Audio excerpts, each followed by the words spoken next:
I knew as early.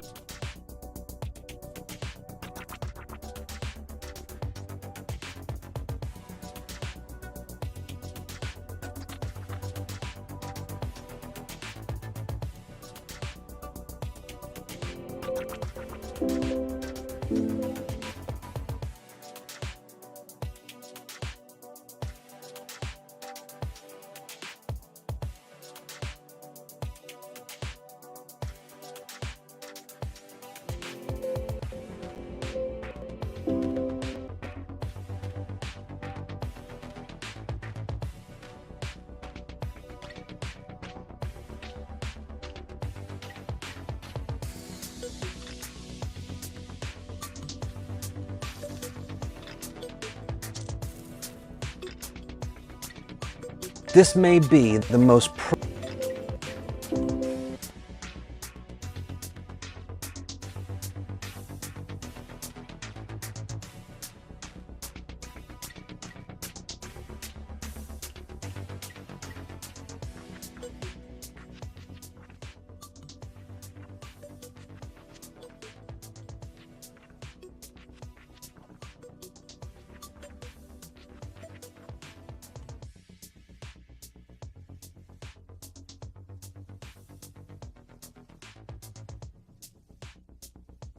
I knew as early as February 2020 that I needed to do something.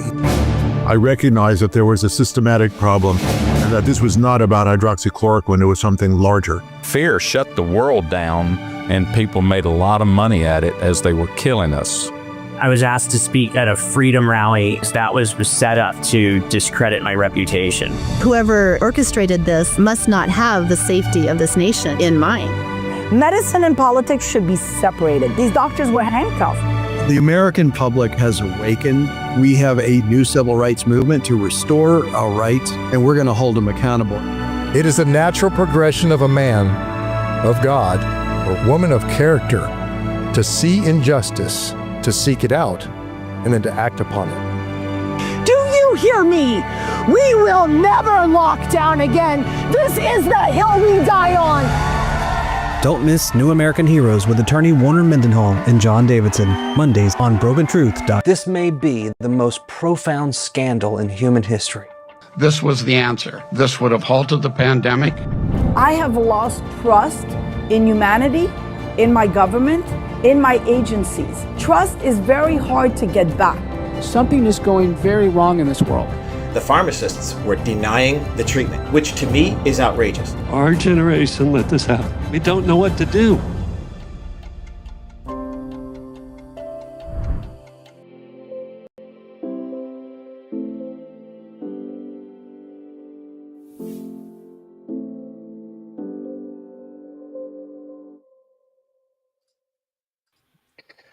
Sorry, we were a little glitchy there. Let me see if I can get this right one more time. I was going to try to.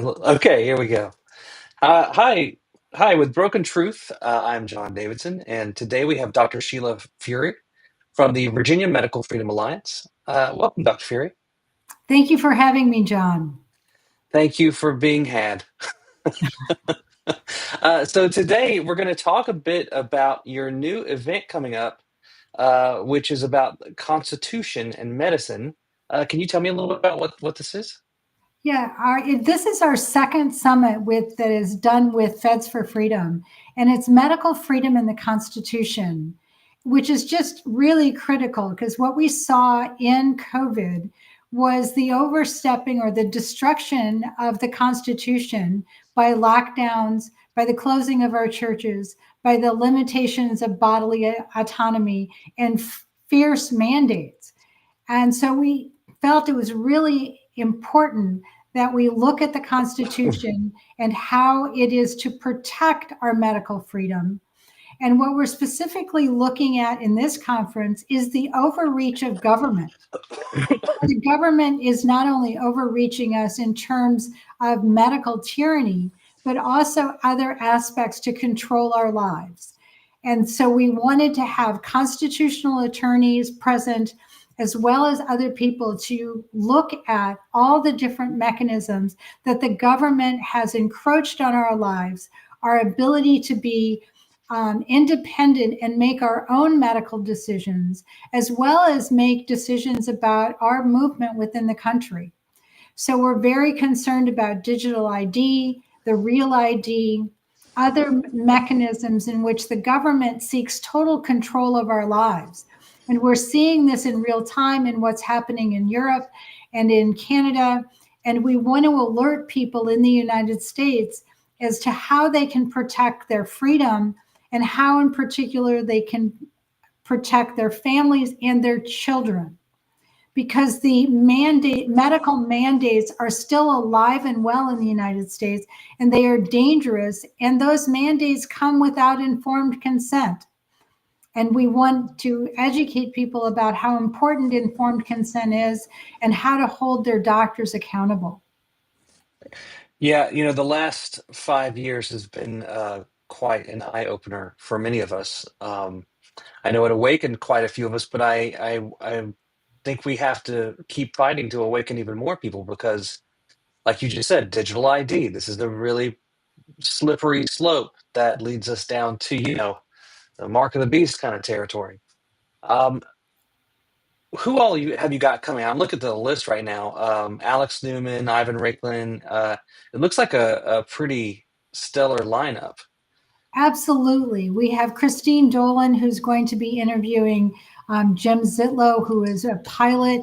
And so we often talk about the military and the government employees and the mandates there, but how the pilots were absolutely targeted and what were the ramifications for those. We have Twyla Brazy, who's going to talk about HIPAA or the lie of HIPAA, which is, my medical records are confidential, and real ID. We have Irene Mavrakakis, who's going to be talking about the nature of life, death, and how the medical establishment is hiding organ harvesting, their ability to declare you're dead before you're dead so that they can have access to your organs. Marcus Thornton and Jim Erdman from Feds for Freedom. They are the co-founders of Feds for Freedom and led the historic challenge against the government and the mandates that affected all federal and military employees, and hearing directly from them the courage that they had to stand, but to fight this and win. So we have a lot of people who have stood and they have fighting and they continue to fight. They endure a lot of losses, but we actually have some really big victories that we need to celebrate. We have Steve Crowling, who's going to talk about vaccines and the questions that parents need to know to ask their doctors. So this is really, really critical because the informed consent, or what we think is informed consent for vaccines or the childhood vaccine schedule, is truly not informed consent. What we have is, we told you it was safe and effective. This is the mandated schedule that is given by the CDC, and this is what your child needs to be healthy. They are not telling you all the side effects from that, and that your child, in fact, doesn't need all of those, and that you as a parent have the right to choose which of those vaccines you want to take, and with true informed consent about what is in the vaccine and how it has been tested. So we don't know that the typical doctor does not know the answers to many of those questions, and parents need to begin asking those questions. Absolutely. We've been traveling across the country recently, and it's actually been kind of heartening as we do this, because what my family has encountered is an overwhelming thirst for more information about this type of this type of work that you're doing. People are very upset about mandates. Everybody knows someone that's vaccine injured. One minute we've got a tweet from President Trump saying that he wants answers to know what's going on, and then the next thing he's all chummy with Albert Bourla in the White House. This is obviously beyond concerning. Are we winning or are we losing? Well, absolutely. I have concerns about what is going on in the White House. But I think where we win is on the individual by individual, family by family basis. And every week I'm getting calls from parents saying, I don't want to vaccinate my child. I want to wait. I want to delay. This is historic. And their moms and dads are doing the research. We're having meetings. We're giving them information. We're feeding them the knowledge, not only from myself, but from pediatricians around the country who really can speak to the amount of vaccine injury. We have parents who are waking up and recognizing that their children are vaccine injured. And they're beginning the process of, how do I heal my child? And so I think this is really where it's at. These mama bears and papa bears who are saying, no, we're not going to do that. And I also think it's very true with the educational system. As our educational systems and more parents are faced with, particularly their daughters, having their private spaces invaded by boys, and their daughters are told to just suck it up. This is the way it is. The parents have really had enough. And this is why it's so critical. And that's why parents are saying, if we're going to question this, we're going to question a lot that is being, shoved down our throat by the government or the school systems. And this is what I think is truly miraculous. I agree. It's really been a boon for homeschoolers and homeschool families like ours. I think it's just wonderful. All right. And it's so wonderful. In fact, I don't have grandchildren yet, but my husband said, by the way, we're going to educate our grandchildren. We're committed to that already. And this is really important. And particularly because good parents don't want their children sexualized. And that's exactly what the public school system is doing. And many private schools are also very woke. Schools are doing it. Recently, Netflix was exposed for yet another cartoon that pushes a trans ideology onto children. This is a really, I'm still amazed that this is being pushed. Like, have they not read the room at Netflix and the networks and across most media? People are sick of it. They're really sick of it. You need to step away. Absolutely. And this is really important. I just finished a chapter on gender and dysphoria in Christine Dolan's book, Urban Legends, in which I specifically look at the corruption of the psychiatric community and how in 1980, we flipped the cart over. A few psychiatrists, psychologists turned it all over and said, we're not going to identify gender or sexual perversion. It's all, psychosocial disorders, all in order to get funding from the government and to make money and to sacrifice the lives of our children. That's what it does. It sacrifices the lives of our children through surgical, chemical means, but also cognitively. When you begin lying to your children and lying at your children at a very early age, that they have the power to change their so-called gender. No, you are either a girl or a boy. There is no changing that. And if you have discomfort with that, we need to investigate the reasons why that occurs. And some of the alarming statistics that we have are 1 in 4 girls, so 25% of girls have some sort of sexual abuse before the age of 18, and 1 in 6 boys. Those are alarming statistics. Further, when you add on top of it the rate of autism and the rate of learning disabilities in our children, you're asking children who have cognitive issues to make lifelong choices when they don't have the capacity to do that. And this is why this movement is so disturbing to me, and why, and to parents across the nation, and why it needs to stop. Dr. Furey, your specialty is in psychiatry, correct? I'm a child and adolescent psychiatrist. So how should parents speak to their children when children come to them with questions about, what is all this trans stuff about non-binary, cis, whatever stuff that's being pushed on you? What's a good tactic to handle I think that situation?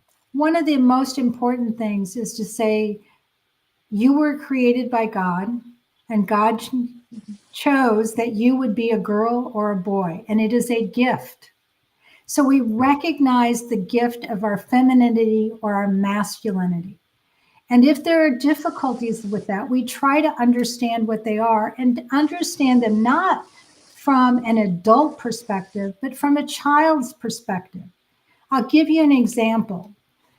A little boy came home and said to his dad, I think maybe I want to be a girl.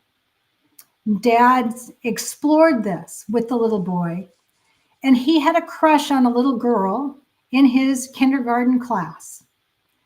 So he wanted to be able to play with her on the playground, but the girls played together and the boys played together. What he wanted was a friend. He didn't really want to change who he was sexually, and he couldn't do that. He wanted to play with someone. And so the father, being able to understand this, was able to support him and say, yes, it's wonderful that you want to play with Sally, all right? And there will be a time for that. It's just not at this time on the playground at school. And to teach the child to be patient and to arrange other circumstances in which girls and boys can play together, rather than just assume that this was the hallmark of gender identity disorder. Children look to one another to be friends. And what we have done, or what the psychological community's done, is sexualized all of their behavior, and it is damaging to children. So you said in the 1980s, is that when this push to sort of normalize the trans concept began in the United States? It actually started before that. It actually started in the 1920s and 30s. So some of the first people in transgendered work were Dr. Hirschfeld in Germany, and he was doing surgeries and hormones. And then we have Dr. Harry Benjamin here in the United States, who began using hormones. And he worked with Dr. Kinsey from the Kinsey Institute. All right. And so what we know about Dr. Kinsey is he was essentially sexually abused children. And there is documentation of him sexually abusing over 800 children. And yet the medical establishment continues to laud this man as the founder of the sexual revolution. Well, does that sexual revolution include sexualizing our children and abusing our children? All right. Yeah, I remember hearing some of the research that he did on infants, right? Young children. That's horrific. I've tried to identify where in the history of psychology did this trans thing kind of go off the rails. One area seems to be in the DSM-4. Mm-hmm. From 4 to 5, they changed gender dysphoria, correct? Am I reading that? Yeah, so they made a move to change. You have gender dysphoria, things like that, but they wanted to normalize it. Okay, and the movement is subtle over the last 40 years, and so it went from gender identity disorder to gender dysphoria. Okay, so you have a disagreement about there's something about your identity that's wrong, to now you're just uncomfortable with it. And if we can just make you comfortable with it, then the problem is solved. So it was all about legitimizing this and having the entire medical establishment support you in whatever choice you make. So you're making children have a tremendous amount of power over their lives. You're giving them God qualities. I get to choose my gender. All right. And these are all made up terms. Okay. And Dr. Money was one of the psychologists who was at Johns Hopkins, and he did work with the Reimer twins. And one of the Reimer twins was injured. They're both boys, was injured in an accident during circumcision. And John Money said, what we need to do is raise him as a girl, because that's all that counts, is the environment in which he is. And this was in total neglect of the fact that your hormones, your sex hormones, not only influence your brain after birth, but before birth. All right. So your sex hormones are active and functioning and playing a role in brain development even before you're born, but particularly throughout development. And so you can't just flip things on and flip things off, because every cell in your body is designated XX for girls or XY for boys. And he lived in complete denial of this. Further, the work on him clearly documents that he sexually abused or had participated or had the children participate in sexual acts that were observed by up to 6 people. All right, this is criminal behavior. Yeah.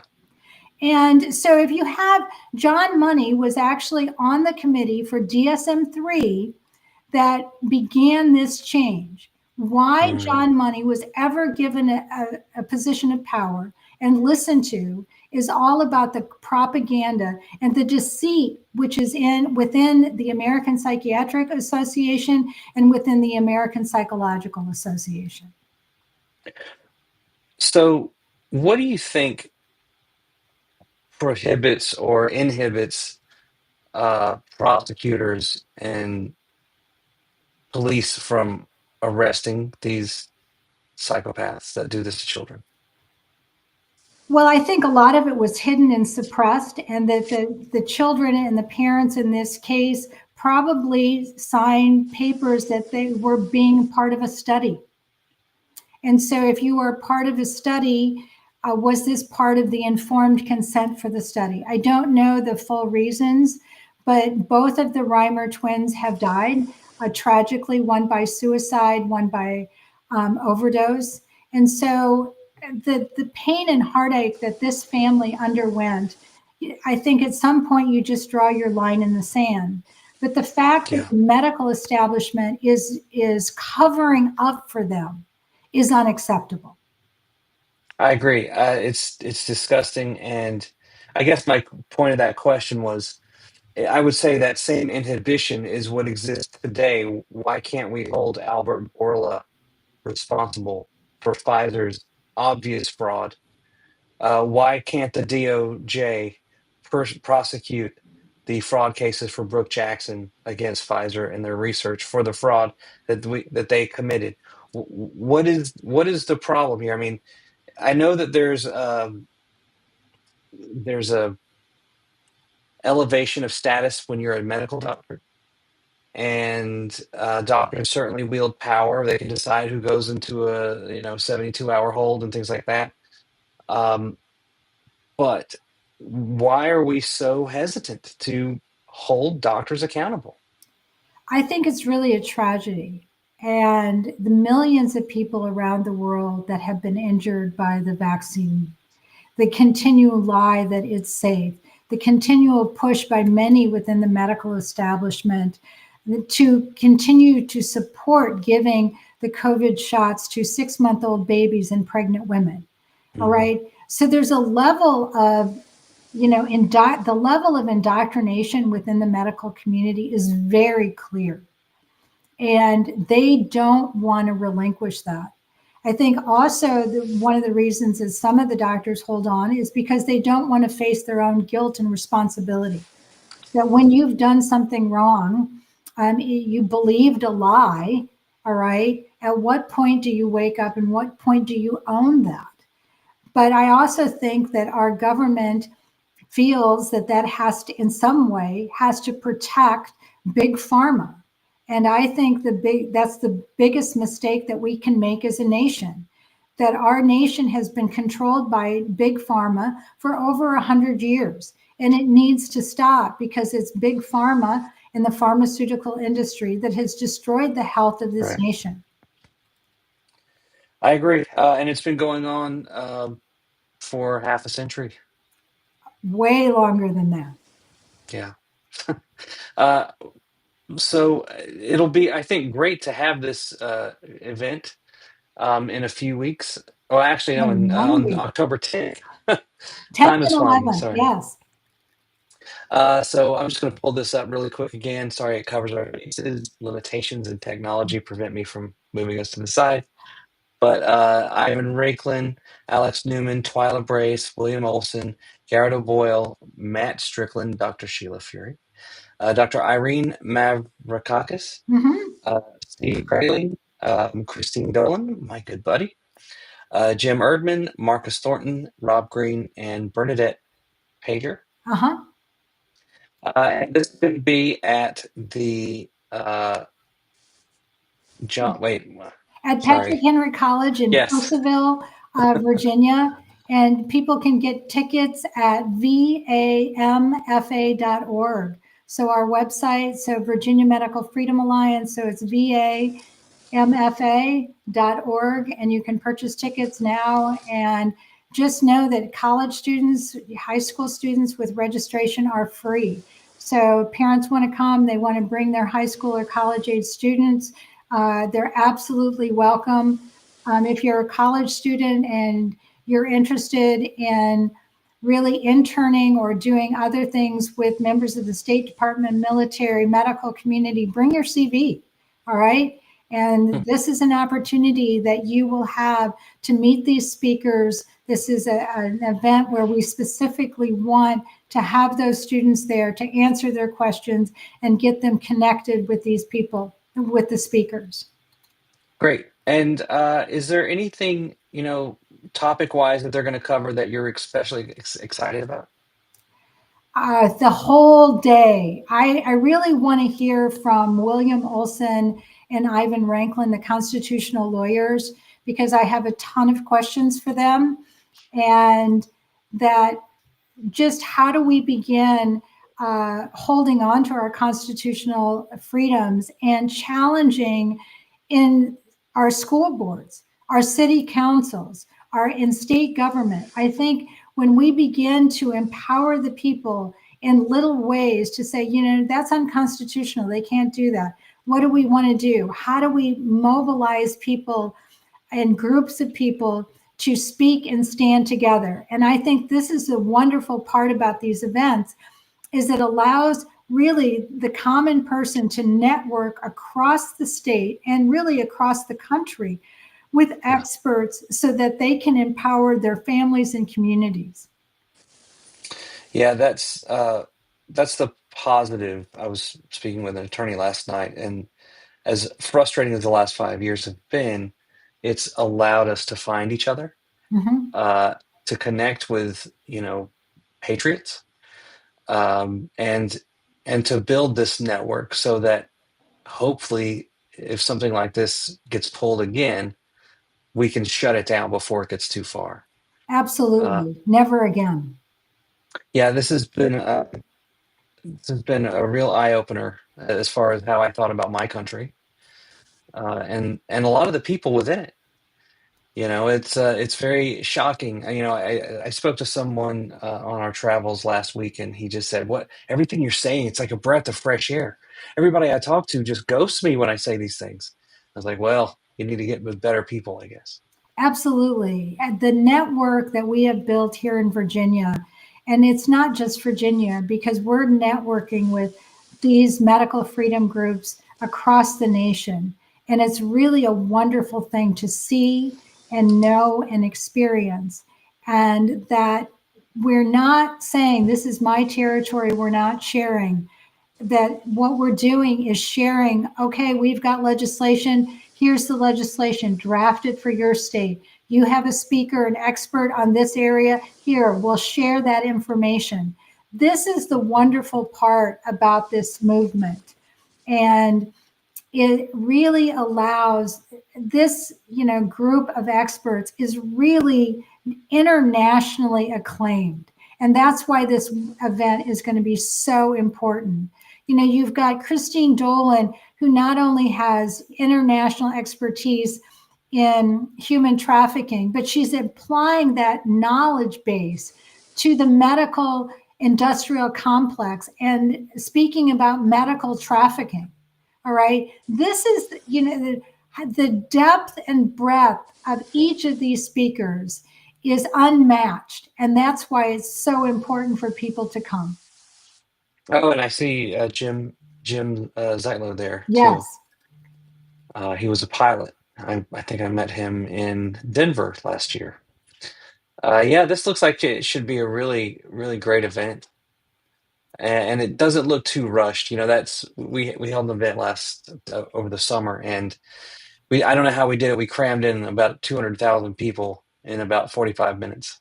That's how it felt. I'm not. Don't quote me on those numbers though.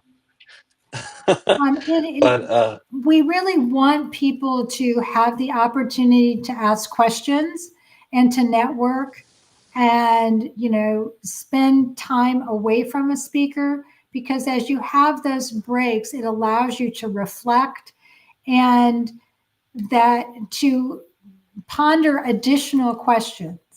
So that, and most of these speakers are going to be there all of both days. So there's going to be plenty of opportunity to interact with them. Yeah, I find at the events, it is more fun to make friends with the people that are there, to make friends with the speakers. It is a great opportunity to just rub elbows with some of the people that you see online. You see them in IRL, they say, in real life. Yes. And it is great. I've made some amazing friends going to these events because, there's the event and then there's, okay, people go off to dinner or to lunch or whatever. And that's where the magic happens, in my opinion. And absolutely. And I think the people that I meet, all right, it really, at all the events that I've gone to, I've spoken at, it's just sitting next to somebody and finding out what you have in common. And it's really been refreshing. And I really consider those God moments because as you build your own network, somebody will say, hey, I need somebody in this county or in this state. And I go through the Rolodex kind of thing and say, what? Got somebody. Okay. Yeah. And that's the wonder of that. And for people who feel so disconnected, this is a wonderful opportunity for them. And I think it's especially wonderful for the students because the students need to hear that the propaganda that they're hearing in most of their schools is just propaganda. And that there is a strong network of other college students and young adults who are really seeking the truth, and they're basing their decisions with really a solid foundation. And to be able to meet those other students and network with them. I think it's great. And, part of that networking means you can help educate each other, sharpen each other's swords, because the people that come to these events will then later go and speak at city council meetings, board of education meetings, and they are the ones that will carry that torch farther. So you really are being a light in the world, and I'm very grateful for you and all our friends that do this work. Is there anything else you'd like to add about the event or anything? I think that this is our time and that we can no longer sit on the sidelines. And this is particularly true in Virginia. We have an election on November 4th. It could be, if certain things happen, it will be a radical change to the fabric of Virginia. And we cannot let that happen. We have one of the gubernatorial candidates, Abigail Spanberger, wants to have abortion protected throughout pregnancy and after birth. She wants no parental consent. she also wants full medical assistance in dying, and that, the limited informed consent, limited input from the family. What they're saying to elderly or sick people is, you are a burden to your family or a burden to society. This is wrong. And we, as concerned citizens, must stand. Our churches must stand. We must speak out about this. We must educate, because really right now, this is a crucial moment in the state of Virginia, and we cannot let it become under the tyranny, absolute tyranny, that would happen if she's elected. Agreed. When they show you who they are, believe them. Yes. Someone that wants to kill born children, no. I can't be a leader. They're only going to lead you over the cliff. Correct. Right. Well, Dr. Furey, thank you so much for taking time to meet with me today. Just once again, it's a medical freedom in the Constitution, protecting yourself from government overreach at Patrick Henry College in Purcellville, Virginia. And that's going to be on October 10th and 11th. And I'm going to put this on the screen one more time, just in case somebody needs it. You can go to vamfa.org to get tickets right now. You better hurry, because they're going to sell out. They are. So thank you so much, Dr. Furey. I'm sure we're going to have you back on. All right. Thank you very much. All right.